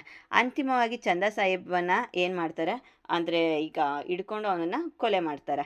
ಅವನ ಸ್ಥಾನಕ್ಕೆ ಬ್ರಿಟಿಷರು ಅನ್ವರುದ್ದೀನ್ ಮಗ ಇದ್ನಲ್ಲ, ಅದೇ ಫಸ್ಟ್ ಕಾರ್ನಾಟಿಕ್ ವಾರಲ್ಲಿ ಅನ್ವರುದ್ದೀನ್ಗೆ ಹೆಲ್ಪ್ ಮಾಡಿರ್ತಾನಲ್ಲ, ಆ ಅನ್ವರುದ್ದೀನ್ ಮಗ ಆದಂತಹ ಮೊಹಮ್ಮದ್ ಅಲಿನ ಇಲ್ಲಿ ನವಾಬ ಅಂತ ಮಾಡ್ತಾರೆ. ಕೊನೆಗೆ ಎರಡನೇ ಕಾರ್ನಾಟಿಕ್ ಯುದ್ಧ ಯಾವುದ್ರ ಜೊತೆಗೆ ಎಂಡಾಯಿತು ಅಂದರೆ ಪಾಂಡಿಚೇರಿ ಒಪ್ಪಂದದೊಂದಿಗೆ ಮುಕ್ತಾಯವಾಗುತ್ತೆ. ಫ್ರೆಂಚರು ಡೂಪ್ಲೆಯನ್ನು ಹಿಂದಕ್ಕೆ ಕರೆಸ್ಕೊಳ್ತಾರೆ. ಏನಕ್ಕೆ ಅಂತಂದರೆ ಇಲ್ಲಿ ಜಾಸ್ತಿ ಅಂದರೆ ಈಗ ಕಾನ್ಸಿಕ್ವೆನ್ಸಸ್ ತುಂಬ ಜಾಸ್ತಿ ಇದಾಗ್ತಿದೆ, ಅಂದರೆ ಈಗ ತುಂಬ ಟಫ್ ಕಾಂಪಿಟೇಷನ್ ಜಾಸ್ತಿ ಆಗ್ತಿದೆ ಅಂದ್ಬಿಟ್ಟು ಡೂಪ್ಲೆನ ವಾಪಸ್ ಕರ್ಸ್ಕೊಂಡ್ಬಿಡ್ತಾರೆ. ಈ ಯುದ್ಧವು ಫ್ರೆಂಚರಿಗೆ ರಾಜಕೀಯ ಹಿನ್ನಡೆಯನ್ನು ತಂದುಕೊಡುತ್ತೆ, ಜೊತೆಗೆ ಬ್ರಿಟಿಷರಿಗೆ ಪ್ರತಿಷ್ಠೆನ ತಂದುಕೊಡುತ್ತೆ. ನೋಡಿ, first Carnatic war it's ended with ಎಕ್ಸ್ಲಾ chapel, second Carnatic war it's ended with Pondicherry treaty. But ನೋಡಿ, ಎರಡನೇ ಕಾರ್ನಾಟಿಕ್ ವಾರಲ್ಲಿ ಡೂಪ್ಲೆ ಹೊರಟೋಗ್ಬಿಡ್ತಾನೆ. ಇದನ್ನು ನೀವು ನೆನಪಲ್ಲಿ ಇಟ್ಕೋಬೇಕು. ಆಮೇಲೆ ಮೂರನೇ ಕಾರ್ನಾಟಿಕ್ ವಾರು 7 ವರ್ಷಗಳ ಕಾಲ ನಡೆಯುತ್ತೆ, 1756ರಿಂದ 63ವರೆಗೂ. ಫ್ರೆಂಚರ ಕೌಂಟಿ ಲಾಲಿ 1760ರಲ್ಲಿ ವಾಂಡಿವಾಶ್ ಕೋಟೆಗೆ ಮುತ್ತಿಗೆ ಹಾಕಲಿಕ್ಕೆ ಪ್ರಯತ್ನ ಮಾಡ್ತಾನೆ. ಈ ನಿರ್ಣಾಯಕ ವಾಂಡಿವಾಶ್ ಕದನದಲ್ಲಿ ಬ್ರಿಟಿಷ್ ಸೇನಾಧಿಕಾರಿ ಸರ್ ಐರ್ಕೂಟ್ ಏನಿರ್ತಾನೆ ಫ್ರೆಂಚರನ್ನು ಸೋಲಿಸ್ಬಿಟ್ಟು ಬುಸ್ಸಿಯನ್ನು ಸೆರೆ ಹಿಡಿತಾನೆ. ಲಾಲಿ ತಪ್ಪಿಸ್ಕೊಂಡು ಎಲ್ಲಿಗೆ ಹೋಗ್ತಾನೆ ಅಂದರೆ ಪಾಂಡಿಚೇರಿಗೆ ಹೋಗಿ ತಪ್ಪಿಸ್ಕೊಂಡ್ಬಿಡ್ತಾನೆ. ಆದರೆ ಕೊನೆಗೂ ಐರ್ಕೂಟ್ ಬಿಡೋದಿಲ್ಲ. ಪಾಂಡಿಚೇರಿಗೆ ಹೋಗಿ ಮುತ್ತಿಗೆ ಹಾಕಿದಾಗ ಲಾಲಿ ಕೊನೆಗೆ 1761ರಲ್ಲಿ ಇವರಿಗೆ ಶರಣಾಗ್ತಾನೆ. ಈ ಕಾರ್ನಾಟಿಕ್ ಯುದ್ಧಗಳ ಎಲ್ಲ ಒಂದು ಈ ಥರ ಏನಾಗ್ತಿದೆ, ಈ ಎಫೆಕ್ಟಿಂದ ತಮ್ಮ ಎಲ್ಲ ನೆಲೆಗಳನ್ನು ಫ್ರೆಂಚರು ಕಳ್ಕೋಬೇಕಾಗುತ್ತೆ. ಪ್ಯಾರಿಸ್ ಒಪ್ಪಂದದ ಪ್ರಕಾರ ಪಾಂಡಿಚೇರಿ ಇವರ ಒಂದು ವ್ಯಾಪಾರ ಕೇಂದ್ರ ಆಗಿರುತ್ತಲ್ವ, ತುಂಬ ಇಂಪಾರ್ಟೆಂಟ್ ಒಂದು ಪ್ಲೇಸ್ ಆಗಿರುತ್ತೆ. ಇದನ್ನು ವಾಪಸ್ ಕೊಟ್ಬಿಡ್ತಾರೆ ಬ್ರಿಟಿಷರ್ಸು. ನೆಕ್ಸ್ಟು ದಕ್ಷಿಣ ಭಾರತದಲ್ಲಿ ಫ್ರೆಂಚರು ಮೂಲೆ ಗುಂಪಾಗ್ತಾರೆ. ಇನ್ನು ಬ್ರಿಟಿಷ್ರಿಗೆ ಯಾವ ಥರ ಆಗುತ್ತೆ ಅಂದರೆ ಇದ್ದದ್ದು 4 ಜನ ಯುರೋಪಿಯನ್ಸು, ಬ್ರಿಟಿಷರ್ಸು, ಪೋರ್ಚುಗೀಸಸ್ಸು, ಫ್ರೆಂಚಸ್ಸು, ಡಚ್ಚಸ್ಸು. ಪೋರ್ಚುಗೀಸಸ್ಸು, ಡಚ್ಚಸ್ಸು ಸ್ಟಾರ್ಟಿಂಗಲ್ಲೇ ಅಂದರೆ ಇದನ್ನು ಕಾಂಪಿಟೆಂಟ್ ಮಾಡಲಿಕ್ಕಾಗ್ದೇ ಹೊರಟೋಗ್ಬಿಟ್ಟಿದ್ದಾರೆ. ಇನ್ನು ಫ್ರೆಂಚಸ್ಸು 3 ಕಾರ್ನೆಟಿಕ್ ವಾರಲ್ಲೂ ಹೀನಾಯವಾಗಿ ಸೋತಿದ್ದಾರೆ. ಈಗ ಇವ್ರಿಗೆ ಏನಾಗಿದೆ ಅಂತಂದರೆ ಕಂಪ್ಲೀಟು ಅಂದರೆ ಇಡೀ ಭಾರತದಲ್ಲಿ ನಾವೇ ಅನ್ನುವಂತಹ ಒಂದು ಸಾರ್ವಭೌಮತ್ವವನ್ನು ಸಾಧಿಸುವಲ್ಲಿ ಇವರು ಮೇಲುಗೈನ ಸಾಧಿಸಿದ್ದಾರೆ. ಯಾರು? ಬ್ರಿಟಿಷರ್ಸು. ಇದಿಷ್ಟು ಅಂದರೆ ಬ್ರಿಟಿಷರು ಮತ್ತು ಫ್ರೆಂಚರ ನಡುವಿನ ಒಂದು 3 ಕಾರ್ನಾಟಿಕ್ ವಾರ್ಗಳನ್ನ ಒಂದು ಸಮ್ಮರಿ ಆಗುತ್ತೆ. ನೆಕ್ಸ್ಟ್ ಬರುವಂಥದ್ದು ಭಾರತದಲ್ಲಿ ಬ್ರಿಟಿಷರ ಆಳ್ವಿಕೆ. ಟೋಟಲ್ ಆಗಿ ನಿಮಗೆ ಗೊತ್ತಿದೆ ಅಂದರೆ ಬಂಗಾಳು ಆ ಟೈಮಲ್ಲಿ ತುಂಬ ಫೇಮಸ್ ಸೆಂಟ್ರ್ ಆಗಿತ್ತು ನೋಡಿ. ಏನಕ್ಕೆ ಬೆಂಗಾಲು ತುಂಬ ಫೇಮಸ್ ಸೆಂಟ್ರ್ ಅಂದರೆ ಕೃಷಿ, ವಾಣಿಜ್ಯ, ಕೈಗಾರಿಕಾ ಕ್ಷೇತ್ರದಲ್ಲಿ ಅಂದರೆ ಬೆಂಗಾಲ ಪ್ರಾಂತ್ಯ ತುಂಬ ಸಮೃದ್ಧವಾದಂತಹ ಒಂದು ಪ್ಲೇಸ್ ಆಗಿತ್ತು. ಮತ್ತು ನಿಮಗೆ ಅಪಾರ ಲಾಭವನ್ನು ಕೂಡ ಗಳಿಸ್ತಾ ಇತ್ತು. ಫಾರೂಕ್ ಶಿಯಾ ಅನ್ನುವಂಥವ್ರು ಬಂಗಾಳದಲ್ಲಿ ಮುಕ್ತ ವ್ಯಾಪಾರ ನಡೆಸಲಿಕ್ಕೆ ಇವರಿಗೆ ದಸ್ತಾಕ್ ಅನ್ನುವಂಥ ಒಂದು ಲೈಸೆನ್ಸ್ ಕೂಡ ಕೊಡ್ತಾರೆ ನೋಡಿ. ದಸ್ತಾಕ್ ಅಂತ ಅಂದರೆ without paying any taxes they can selling their goods in the Bengal. ಅಂದರೆ ಇಲ್ಲಿ ಯಾರೇ ವ್ಯಾಪಾರವನ್ನು ಮಾಡಬೇಕು ಅಂದರೂ ಕೂಡ ಇವ್ರು ಏನು ಮಾಡಬೇಕಾಗಿರುತ್ತೆ ಅಂದರೆ ಟ್ಯಾಕ್ಸಸ್ನ ಕಟ್ಟಬೇಕಾಗುತ್ತೆ. ಈ ಟ್ಯಾಕ್ಸಸ್ಗಳಿಂದನೇ ಅಂದರೆ ಇಡೀ ಸಾಮ್ರಾಜ್ಯ ಚೆನ್ನಾಗಿ ನಡ್ಕೊಂಡು ಹೋಗ್ಲಿಕ್ಕೆ ಸಾಧ್ಯ ಆಗುವಂಥದ್ದು. ಈಗ ನೋಡಿ ಇಲ್ಲಿ ಇದನ್ನು ಅಂದರೆ ಇವರು ಬರೀ ಕಂಪನಿಗೆ ಮಾತ್ರ ಒಂದು ಲೈಸೆನ್ಸ್ನ ಅವ್ರು ಯೂಸ್ ಮಾಡೋದಿಲ್ಲ. ಅಂದರೆ ಆಫ್ಟರ್ ದ ಡ್ಯೂಟಿ ಅವರ್ಸು ಅಂದರೆ ಸಂಜೆ ಹೊತ್ತು ತಮ್ಮ ಒಂದು ಪ್ರೈವೇಟ್ ಒಂದು ಬಿಸ್ನೆಸ್ ಮಾಡ್ಕೋಬೇಕಾದ್ರೂ ಕೂಡ ಈ ಒಂದು ದಸ್ತಾಕ್ಗಳನ್ನ ಯೂಸ್ ಮಾಡಿದ್ರಿಂದ ಬಂಗಾಳದಲ್ಲಿ ತುಂಬಾ ಅಂದರೆ ಇದನ್ನು ಅಸ್ತವ್ಯಸ್ತ ಆಗಿರುತ್ತೆ ಅಂದರೆ ವ್ಯವಸ್ಥೆ ಅನ್ನುವಂಥದ್ದು. ಮುರ್ಷಿದ್ ಅಲಿ ಖಾನಿಂದ ಅಲಿವರ್ದಿ ಖಾನ್ ಅವ್ರಿಗೂ ಎಲ್ಲ ನವಾಬರು ಕೂಡ ಈ ದಸ್ತಕ್ನ ದುರುಪಯೋಗದ ಬಗ್ಗೆ ವಿರೋಧಿಸ್ತಾ ಇರ್ತಾರೆ. ಈಗ ನವಾಬ ಮತ್ತು ಕಂಪನಿ ನಡುವೆ ಸಂಘರ್ಷ ಉಂಟು ಮಾಡಲಿಕ್ಕೆ ಇದೇ ಒಂದು ಕಾರಣ ಆಗುತ್ತೆ. ಮತ್ತು ಭಾರತದ ಇತಿಹಾಸದಲ್ಲಿ ಫೇಮಸ್ ವಾರ್ಗಳು ಯಾವುದ್ಯಾವುದು ಅಂದರೆ ಪ್ಲಾಸಿ ವಾರ್ ಮತ್ತು ಬಕ್ಸರ್ ವಾರು. ಇದು ಅಂದರೆ ಬ್ರಿಟಿಷರ ಒಂದು ಇತಿಹಾಸದಲ್ಲಿ ತುಂಬ ಪ್ರಮುಖವಾದಂಥ ವಾರ್ಗಳಂತ ಹೇಳ್ಬೋದು. ನೋಡೋಣ ಸ್ನೇಹಿತರೆ, ಹಾಗಿದ್ರೆ ಪ್ಲಾಸಿ ವಾರ್ ಯಾವ ಥರ ಆಯಿತು ಅಂದರೆ ಬಕ್ಸರ್ ವಾರ್ ಯಾವ ಥರ ಆಯಿತು ಅನ್ನುವಂಥದ್ದು ತುಂಬ ಇಂಪಾರ್ಟೆಂಟ್ ಈ ಚಾಪ್ಟ್ರಲ್ಲಿ. ಅಂದರೆ ಸುಮಾರು ಸಲ ಪ್ರಶ್ನೆಗಳು ಬಂದಿದೆ. ಪ್ಲಾಸಿ ವಾರು 1757ರಲ್ಲಿ ಯಾರ್ಯಾರ ನಡುವೆ ನಡೀತು ಅಂತ ನೋಡೋಣ. ನೆಕ್ಸ್ಟು ಬಂಗಾಳನ ನವಾಬ್ನಾದಂಥ ಅಲಿವರ್ದಿ ಖಾನ್ ಏನು ಮಾಡ್ತಾನೆ 1756ರಲ್ಲಿ ಡೆತ್ ಆಗಿಬಿಡ್ತಾನೆ. ಅದಾದಮೇಲೆ ಅವನ ಮೊಮ್ಮಗನಾದಂಥ ಸಿರಾಜುದ್ದೌಲಾ ಒಂದು 23 ವರ್ಷದ ಹುಡುಗ, ಓಕೆನಾ, ಇವನ ಅಧಿಕಾರಕ್ಕೆ ಬರ್ತಾನೆ. ಸಿರಾಜುದ್ದೌಲನಿಗೂ ಮತ್ತು ಬ್ರಿಟಿಷ್ರಿಗೂ 1757ರಲ್ಲಿ ಒಂದು ಇತಿಹಾಸ ಪ್ರಸಿದ್ಧವಾದಂಥ ಪ್ಲಾಸಿ ಕದನ ನಡೆಯುತ್ತೆ. ಪ್ಲಾಸಿ ಅನ್ನೋದು ಒಂದು ವಿಲೇಜ್ ಸ್ನೇಹಿತರೆ. ಕಾರಣಗಳೇನೇನಾಗಿತ್ತು ಅಂದರೆ 3 ಕಾರಣಗಳು ಅಂದರೆ ದಸ್ತಕ್ನ ದುರುಪಯೋಗ ಆಗಿರುತ್ತೆ, ಅನುಮತಿ ಇಲ್ಲದೆ ಕೋಟೆಯ ದುರಸ್ತಿ ಆಗಿರುತ್ತೆ, ಮತ್ತು ಕಪ್ಪು ಕೋಣೆ ದುರಂತ ಆಗಿರುತ್ತೆ. ನೋಡಿ ಇದನ್ನು ಅಂದರೆ ದಸ್ತಕ್ಗಳನ್ನು ಅಂದರೆ ಈಗ ನೌಕರರು ಏನು ಮಾಡ್ತಾರೆ ತಮ್ಮ ಒಂದು ಸ್ವಂತ ಒಂದು ಇಚ್ಛೆಗೆ ಉಪಯೋಗಿಸ್ಕೊಳ್ತಿರ್ತಾರಲ್ಲ ಅದಾಗಿರ್ಬೋದು. ಮತ್ತು ಯಾವುದೇ ಒಂದು ಪರ್ಮಿಷನ್ ಕೇಳ್ದೇ ಶಸ್ತ್ರಾಸ್ತ್ರಗಳನ್ನು ತಮ್ಮ ಕೋಟೆಯಲ್ಲಿ ಇಟ್ಕೊಳ್ಳುವಂಥದ್ದು ಮತ್ತು ಕೋಟೆಯನ್ನು ರಿಪೇರಿ ಮಾಡಿಸುವಂಥದ್ದು, ಇದು 2ನೇ ರೀಸನ್ ಆಗುತ್ತೆ. ಇನ್ನು ಕಪ್ಪು ಕೋಣೆ ದುರಂತ ಅಂದರೆ ಫೋರ್ಟ್ ವಿಲಿಯಂ ಕೋಟೆ ಏನಿದೆ ಅದರಲ್ಲಿ ಒಂದು ಕೋಲ್ಕತ್ತಾದಲ್ಲಿರುವಂಥ ಫೋರ್ಟ್ ವಿಲಿಯಂ ಕೋಟೆಗೆ ಸಿರಾಜುದ್ದೌಲಾ ದಾಳಿ ಮಾಡಿ ಅಲ್ಲಿದ್ದಂಥ 146 ಜನರನ್ನು ತುಂಬ ಚಿಕ್ಕ ಕೊಠಡಿಯಲ್ಲಿ ಬಂಧಿಸಿಡ್ತಾನೆ. ಉಸಿರಾಟ ಸಮಸ್ಯೆಯಿಂದನೇ 123 ಮಂದಿ ಒಳಗಡೆನೆ ಡೆತ್ ಆಗ್ತಾರೆ. ಅಲ್ಲಿ ಉಳಿದಿದ್ದು ಕೇವಲ 23 ಜನ ಮಾತ್ರ. ಈ ಸುದ್ದಿಯನ್ನು ಕೇಳಿದಂತಹ ರಾಬರ್ಟ್ ಕ್ಲೈವ್ಗೆ ತುಂಬ ಅಂದರೆ ತುಂಬ ಕೋಪ ಬರುತ್ತೆ. ಇವನು ತುಂಬ ದೊಡ್ಡ ಸೈನ್ಯದೊಂದಿಗೆ ಬಂಗಾಳಕ್ಕೆ ಬರ್ತಾನೆ. ಆ ಟೈಮಲ್ಲಿ ಮಾಣಿಕ್ ಚಂದು, ನೇಮಿಚಂದು, ಜಗತ್ ಶೇಠ್ ಜೊತೆಗೆ ಸೇರಿಕೊಂಡು ಇವನೇನು ಮಾಡ್ತಾನೆ ಒಂದು ಟೀಮನ್ನು ರೆಡಿ ಮಾಡ್ತಾನೆ. ಯಾರು ಆಪೋಸಿಟಾಗಿ ಸಿರಾಜುದ್ದೌಲನ ಆಪೋಸಿಟಾಗಿ. ಆ ಟೈಮಲ್ಲಿ ಒಂದು ಮಿಲಿಟ್ರಿ ಅಡ್ಮಿನಿಸ್ಟ್ರೇಟರ್ ಆಗಿ ವರ್ಕ್ ಮಾಡ್ತಿದ್ದು ಸಿರಾಜುದ್ದೌಲನ ಹತ್ರ ಮೀರ್ ಜಾಫರು. ಆ ಮೀರ್ ಜಾಫರ್ಗೆ ನೀನು ಅಂದರೆ ಈಗ after the death of the Sirajuddaulah who became the next nawab ಅಂದರೆ ಮೀರ್ ಜಾಫರ್ ನಿನ್ನೇ ಮಾಡ್ತೀನಿ ಅಂತ ಇವನೊಂದು ಆಫರ್ನ ಕೊಡ್ತಾನೆ. ಅಂದರೆ ಆ ಟೈಮಲ್ಲಿ ಏನಾದ್ರೂ ನನಗೆ ಇಲ್ಲಿವರೆಗೂ ಅನ್ನ ಹಾಕಿದಂಥ ಸಿರಾಜುದ್ದೌಲನೇ ಹೆಚ್ಚು ಅಂತ ಮೀರ್ ಜಾಫರ್ ಅವತ್ತು ಅವನ ಒಂದು ಆಫರ್ನ ಒಪ್ಕೊಂಡಿಲ್ಲ ಅಂದಿದ್ರೆ ಇವತ್ತು ನಮ್ಮ ದೇಶ ಇನ್ನೂ ಒಂದು ಪ್ರಬುದ್ಧ ಸ್ಥಿತಿನಲ್ಲಿ ಇರ್ತಿತ್ತು ಅಂತ ಹೇಳ್ಬೋದು. ಹಾಗೆಯೇ ಆ ಟೈಮಲ್ಲಿ ಬೆಂಗಾಲ್ನವರೇ ಆದಂಥ ಮಾಣಿಕ್ ಚಂದು, ನೇಮಿಚಂದು, ಜಗತ್ ಶೇಠ್ ಅವರು ಕೂಡ ಇವರಿಗೆ ಬ್ರಿಟಿಷರ್ಸ್ಗೆ ಸಪೋರ್ಟ್ ಮಾಡಿಲ್ಲ ಅಂದಿದ್ರೆ ಇವತ್ತಿನ ನಮ್ಮ ಇತಿಹಾಸ ಇನ್ನೊಂದು ರೀತಿಯಲ್ಲೇ ನಾವು ಓದ್ತಾ ಇದ್ದೋ ಅಂತ ಅನ್ಕೋತೀವಿ ಸ್ನೇಹಿತರೆ. ಇದರಿಂದ ಧೈರ್ಯಗೊಂಡಂತಹ ರಾಬರ್ಟ್ ಕ್ಲೈವ್ ಏನು ಮಾಡ್ತಾನೆ 1757ರಲ್ಲಿ ಜೂನ್ 23ರಂದು ಸಿರಾಜುದ್ದೌಲನ ಮೇಲೆ ಕದನವನ್ನು ಸಾರಿಸ್ತಾನೆ. ಆ ಟೈಮಲ್ಲಿ ಎಲ್ಲವೂ ಕೂಡ ಇವನು ಅಂದ್ಕೊಂಡಂಗೆ ಆಗುತ್ತೆ. ಅಂದರೆ ಇವನು ಮೀರ್ ಜಾಫರ್ ಏನು ಮಾಡ್ತಾನೆ ಯುದ್ಧದ ಒಂದು ಇದರಲ್ಲಿ ತಟಸ್ಥವಾಗ್ತಾನೆ. ಮತ್ತು ಇವರ ಒಂದು ಯಾರು ಮಾಣಿಕ್ ಚಂದು, ಓಮಿಚಂದು, ಜಗತ್ ಶೇಠ್ ಏನಿರ್ತಾರೆ ಅವರು ಏನು ಮಾಡ್ತಾರೆ ಇವ್ರ ಜೊತೆಗೆ ಸೇರಿಕೊಂಡು ಇದು ಮಾಡ್ತಾನೆ. ಕೊನೆಗೆ ಸಿರಾಜುದ್ದೌಲನನ್ನು ಸೆರೆ ಹಿಡಿದು ಕೊಲ್ತಾರೆ. ಯುದ್ಧ ಭೂಮಿಯಿಂದ ತಪ್ಪಿಸ್ಕೊಂಡಂಥ ಸಿರಾಜುದ್ದೌಲನನ್ನು, ಅಷ್ಟು ಚಿಕ್ಕ ಹುಡುಗನನ್ನು ಸೆರೆ ಹಿಡಿದು ಕೊಲ್ಲಾಗುತ್ತೆ. ಇದರಿಂದ ಏನೇನಾಗುತ್ತೆ ಅಂದರೆ ಭಾರತದಲ್ಲಿದ್ದಂಥ ಅನೈಕ್ಯತೆ ಮತ್ತು ಅಸಂಘಟನೆ ಮತ್ತು ವ್ಯಾಪಾರ ವರ್ಗದಲ್ಲಿದ್ದಂತಹ ಲೋಭಿತನ ಗೊತ್ತಾಗುತ್ತೆ.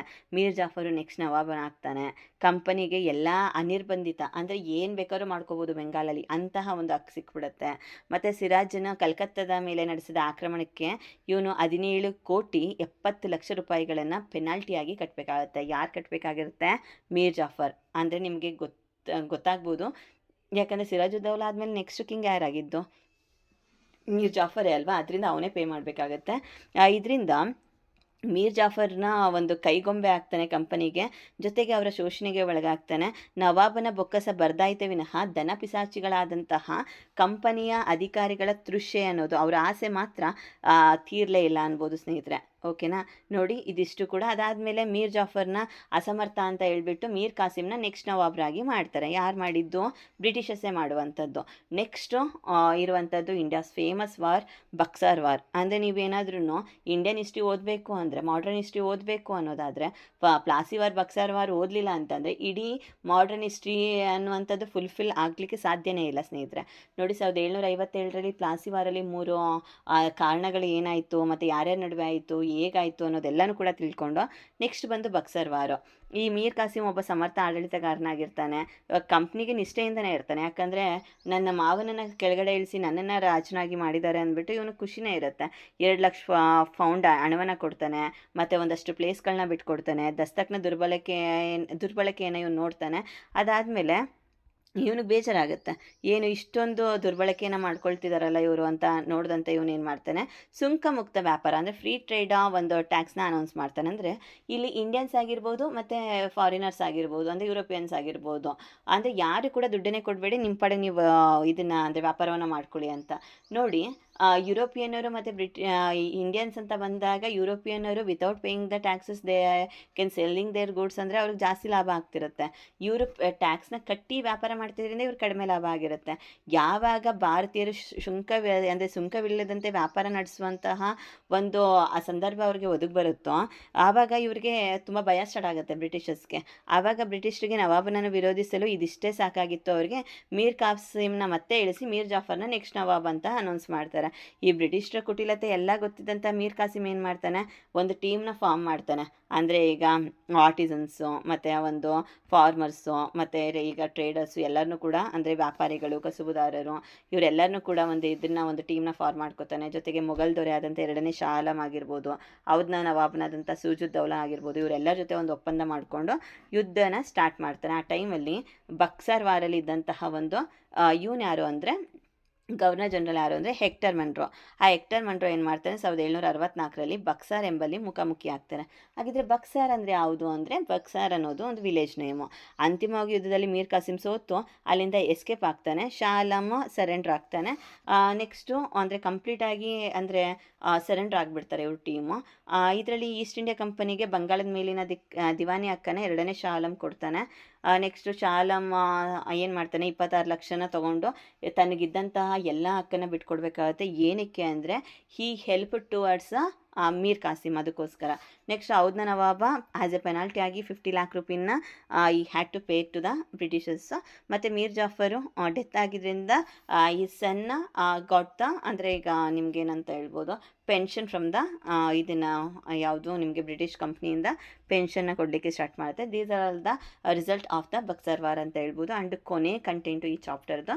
ಅಂತಿಮವಾಗಿ ಬಕ್ಸರ್ ಕದನವು ಬ್ರಿಟಿಷರು ಬಂಗಾಳ, ಬಿಹಾರ, ಒರಿಸ್ಸಾದ ನಿಜವಾದ ಒಡೆಯರೆಂದು ದೃಢೀಕರಿಸುತ್ತೆ. ಅವ್ದು ಕೂಡ ಅವರ ಅಧೀನದಲ್ಲೇ ಉಳ್ಕೊಳ್ಳುತ್ತೆ. ರಾಬರ್ಟ್ ಕ್ಲೈವು ದ್ವಿಸರ್ಕಾರ ಪದ್ಧತಿ ಅಂದರೆ ಡ್ಯುಯಲ್ ಗೌರ್ಮೆಂಟ್ನ ತರ್ತಾರೆ. ಇದ್ರ ಪ್ರಕಾರ ಏನಂದರೆ ಕಂದಾಯ ವಸೂಲಿತಿ ಮಾಡುವಂಥದ್ದು, ಸಿವಿಲ್ ರೈಟ್ಸು ಮತ್ತು ಒಂದು ಕ್ರಿಮಿನಲ್ ರೈಟ್ಸು, ಇದೆಲ್ಲವೂ ಕೂಡ ಬ್ರಿಟಿಷರ್ಸ್ಗೆ ಸೇರಿದ್ದು. ಮತ್ತು ಇದ್ರ ಕಂದಾಯ ವಸೂಲಾತಿ, ನಾಗರಿಕ ಮತ್ತು ಅಪರಾಧ ನ್ಯಾಯ ನಿರ್ವಹಣಾ ವ್ಯವಸ್ಥೆಯನ್ನು ಭಾರತೀಯ ಅಧಿಕಾರಿಗಳಿಗೆ ಕೊಡುವಂಥದ್ದು. ವಸೂಲಾದ ಕಂದಾಯದ ನಿರ್ವಹಣಾ ಆಡಳಿತವನ್ನು ಬ್ರಿಟಿಷರು ತಮ್ಮ ಬಳಿಗೆ ಇಟ್ಕೊಳ್ಳುವಂಥದ್ದು. ಅಂದರೆ ಎಲ್ಲನೂ ಟ್ಯಾಕ್ಸ್ನ ಅಂದರೆ ಇದಕ್ಕೆ ಕಲೆಕ್ಟ್ ಮಾಡೋಕ್ಕೆಲ್ಲ ಇವರು ಹೆಲ್ಪ್ ಮಾಡಬೇಕು, ಬಟ್ ಅದನ್ನು ಪೂರ್ತಿ ಅಮೌಂಟ್ ಯಾರಿಗೆ ಸೇರುತ್ತೆ ಅಂದರೆ ಬ್ರಿಟಿಷರ್ಸ್ಗೆ ಸೇರುತ್ತೆ. ಆ ಥರ ಮಾಡ್ತಾರೆ. ಇದರಲ್ಲಿ ಬ್ರಿಟಿಷರು ತಮ್ಮ ವಾಣಿಜ್ಯ ಹಿತಾಸಕ್ತಿಯನ್ನು ಕಾಪಾಡಿಕೊಳ್ಳುವ ಸಲುವಾಗಿ ಭಾರತದಲ್ಲಿ ರಾಜಕೀಯ ಪರಮಾಧಿಕಾರವನ್ನು ಕೂಡ ಸ್ಥಾಪಿಸ್ತಾರೆ. ಇದೆಲ್ಲವೂ ಕೂಡ ನಿಮಗೆ ಈ ಚಾಪ್ಟರ್ ಆಗಿದ್ರೆ ಏನೇನು ಪ್ರಶ್ನೆಗಳನ್ನ ಕೇಳ್ಬೋದು ಅನ್ನೋದಾದರೆ, ನೋಡಿ ಸ್ನೇಹಿತರೆ, ಇದರಲ್ಲಿ 1 ಮಾರ್ಕ್ಸ್ ಕ್ವಶನ್ 100% ಬರುತ್ತೆ. ಇದನ್ನೇ ಬಿಟ್ಟರೆ ನಮಗೆ ಇದರಲ್ಲಿ ಪ್ಲಾಸಿ ವಾರು, ಬಕ್ಸರ್ ವಾರು, ಮತ್ತು ನಿಮಗೆ 3 ಕಾರ್ನೆಟಿಕ್ ವಾರು, ಮಾರ್ತಾಂಡ ವರ್ಮ. ಅದರಲ್ಲಿ ಇನ್ನೊಂದು ಯುರೋಪಿಯನ್ ಟ್ರೇಡ್ ಕಂಪನೀಸ್ಗೆ ಬಿಟ್ಟರೆ ಇಂಟ್ರೊಡಕ್ಷನಲ್ಲಿ ಇದೆಯಲ್ಲ, ಹೊಸ ಜಲಮಾರ್ಗವನ್ನು ಕಂಡುಹಿಡಿಬೇಕಾದ್ರೆ ಅಂದರೆ ಏನೇನು ಅಂಶಗಳು ಕಾರಣ ಆಯಿತು, ಮತ್ತು ವ್ಯಾಪಾರ ಹೇಗೆ ನಡೀತಿತ್ತು, ಈ ಪ್ರಶ್ನೆಗಳು ಅಂದರೆ ಆಲ್ಮೋಸ್ಟ್ ಬ್ಯಾಕ್ ಸೈಡಲ್ಲಿ ಏನು ಕ್ವಶನ್ಸ್ ಇದೆ ಇದೇ ಇಂಪಾರ್ಟೆಂಟ್ ಆಗುತ್ತೆ ಈ ಚಾಪ್ಟ್ರಲ್ಲಿ. ಅಂದರೆ ಯಾರು ಕೂಡ ಈ ಚಾಪ್ಟರ್ ಕ್ವಶನ್ಗಳು ಬಂದಾಗ ಬಿಡೋದಿಲ್ಲ, ಯಾಕಂದರೆ ಅಷ್ಟು ಚೆನ್ನಾಗಿ ಇದು ಅರ್ಥ ಆಗಿರುತ್ತೆ. ತುಂಬ ಈಸಿಯೆಸ್ಟ್ ಚಾಪ್ಟರ್ ಅಂತ ಹೇಳ್ಬೋದು. ನಿಮಗಿರುವಂತಹ ಒಂದು ಟೋಟಲ್ 9 ಲೆಸನ್ಸ್ ಇದೆ ಹಿಸ್ಟ್ರಿನಲ್ಲಿ. ಆ 9 ಲೆಸನ್ಸಲ್ಲಿ ತುಂಬ ಈಸಿಯೆಸ್ಟಾಗಿ ಅರ್ಥ ಆಗುವಂಥ ಚಾಪ್ಟರ್ ಯಾವುದು? ಭಾರತಕ್ಕೆ ಯುರೋಪಿಯನ್ನರ ಆಗಮನ. ಇದಾಗಿತ್ತು ಇವತ್ತಿನ ವಿಡಿಯೋ. ತುಂಬ ಚೆನ್ನಾಗಾಯಿತು. ಅಂದರೆ ಈಗ ನೀವು ತುಂಬ ಈಸಿಯಾಗಿ ಅರ್ಥ ಮಾಡ್ಕೋಬೋದು. ದಿನ ಒಂದೊಂದು ಚಾಪ್ಟರ್ಗಳನ್ನ ಮಾಡಿಕೊಟ್ಬಿಡ್ತೀನಿ ಸ್ನೇಹಿತರೆ. ದಿನ ನೀವೇನು ಮಾಡಿ 1 ಅವರು ಅಂದರೆ ಮ್ಯಾಕ್ಸಿಮಮ್ 1 ಅವರ್ ನೀವು ಇದಕ್ಕೋಸ್ಕರ ಡೆಡಿಕೇಶನ್ನ ಇಟ್ಬಿಟ್ರೆ ನೀವು ಆರಾಮಾಗಿ ನೀವು ಸೋಷಿಯಲ್ನ ಕಲ್ತ್ಬಿಡ್ಬೋದು. ನೋಡಿ, ನೀವು ಓದೋದ್ರ ಬದಲು ಇನ್ನೊಬ್ರು ಹೇಳಿದ್ದನ್ನು ಬೇಗ ಕೇಳಿದ್ರೆ ನಿಮಗೆ ಬೇಗ ಅರ್ಥ ಆಗುವಂಥ ಚಾನ್ಸಸ್ ತುಂಬ ಜಾಸ್ತಿ ಇರುತ್ತೆ. ಅಂದರೆ ನಾವು ಹೇಳೋದನ್ನು ಒಂದು ಸಲ ಕೇಳಿ ನೀವು ಒಂದು ಸಲ ಓದಿದ್ರೆ ಇನ್ನೂ ಚೆನ್ನಾಗಿ ಅರ್ಥ ಆಗುತ್ತೆ. ಅಂದರೆ ಡೈಲಿ 1 ಅವರ್ 1.5 ಅವರ್ನ ಸೋಷಿಯಲ್ಗೆ ಅಂತ ಎತ್ತಿಟ್ಬಿಡಿ. ಮಿಕ್ಕಿದ ಸಬ್ಜೆಕ್ಟ್ಗೆ ಅಂದರೆ ನೀವು ಮಾರ್ನಿಂಗ್ ಒಂದು 2-3 ಸಬ್ಜೆಕ್ಟ್ನ ಕವರ್ ಮಾಡಿಕೊಂಡು ಈವ್ನಿಂಗ್ ಒಂದು 2-3 ಸಬ್ಜೆಕ್ಟ್ನ ನೀಟಾಗಿ ಕವರ್ ಮಾಡ್ತಾ ಬಂದರೆ ಸೀರಿಯಸ್ಲಿ ಹೇಳ್ತೀನಿ 90+ ಆರಾಮ್ಸೆ ಸ್ಕೋರ್ ಮಾಡ್ಬೋದು. ನೋಡಿ, ನಿಮ್ಮ ಒಂದು SLC ರಿಸಲ್ಟ್ ಮೇಲೆ ನಿಮ್ಮ ಒಂದು PUC ಒಂದು ಕಾಲೇಜ್ ಅಡ್ಮಿಷನ್ ನಿಂತಿದೆ. ಅಂದರೆ ನೀವೇನಾದ್ರು ತುಂಬ ಅಂದರೆ ಒಳ್ಳೆ ಸ್ಕೋರ್ ತೆಗೆದು ಔಟ್ ಆಫ್ ಔಟ್ ಏನಾದ್ರು ಬಂದುಬಿಟ್ರಂತೂ ನಿಮಗೆ ಫ್ರೀ ಸೀಟ್ ಕೊಡುವಂತಹ ಚಾನ್ಸಸ್ಸು ಕೂಡ ತುಂಬ ಇರುತ್ತೆ. ಅಂದರೆ ಹಾಸ್ಟೆಲ್ ಮಾತ್ರ ಪೇ ಮಾಡಿಕೊಂಡು ಅಡ್ಮಿಷನ್ ಕಂಪ್ಲೀಟಾಗಿ ಫ್ರೀ ಕೊಡುವಂಥದ್ದು. ಅದು ನೀವು 625ಕ್ಕೆ 625 ಅಥವಾ 620 ಮೇಲೆ ಬಂದರೆ ಕೆಲವೊಂದು ರೆಪ್ಯೂಟೆಡ್ ಕಾಲೇಜ್ಗಳು ಈ ಥರ ಆಫರ್ಗಳನ್ನ ಕೊಡುತ್ತೆ. ಚೆನ್ನಾಗಿ ಓದ್ಕೊಳ್ಳಿ. ಅಂದರೆ every day it's not A Sunday. ಪ್ರತಿದಿನ ನೀವು ಇಲ್ಲಿವರೆಗೂ ಏನೋ ಒಂದು ಟೈಮ್ ವೇಸ್ಟ್ ಮಾಡ್ಕೊಂಡ್ಬಂದಿದ್ದೀರಾ, ಆ ಟೈಮನ್ನು ಮುಂದೆನೂ ಕೂಡ ನೀವು ವೇಸ್ಟ್ ಮಾಡ್ಕೊಂಡು ಬಂದರೆ 100% ಹೇಳ್ತೀನಿ ಯು ಕಾಂಟ್ ಅಚೀವ್ ಎನಿಥಿಂಗ್. ನೋಡಿ, ಇವತ್ತಿಂದ ಸೀರಿಯಸ್ ಆಗಿ ನೀವು ನಿಮ್ಮ ಭವಿಷ್ಯಕ್ಕೋಸ್ಕರ ಓದಿ 12-13 ವರ್ಷದ ಒಂದು ಶ್ರಮಕ್ಕೆ ಪ್ರತಿಫಲ ಸಿಗುವಂತಹ ಟೈಮ್ ಬೀಯಿಂಗ್ ಇದಾಗಿರುತ್ತೆ. ಈ ಟೈಮನ್ನು ಪ್ರತಿಯೊಂದು ದಿನವೂ ಪ್ರತಿಯೊಂದು ಕ್ಷಣವೂ ಸರಿಯಾದಂಥ ರೀತಿಯಲ್ಲಿ ಉಪಯೋಗಿಸ್ಕೊಳ್ಳಿ ಸ್ನೇಹಿತರೆ. ಎಲ್ಲರಿಗೂ ಕೂಡ ಒಳ್ಳೆಯದಾಗಲಿ.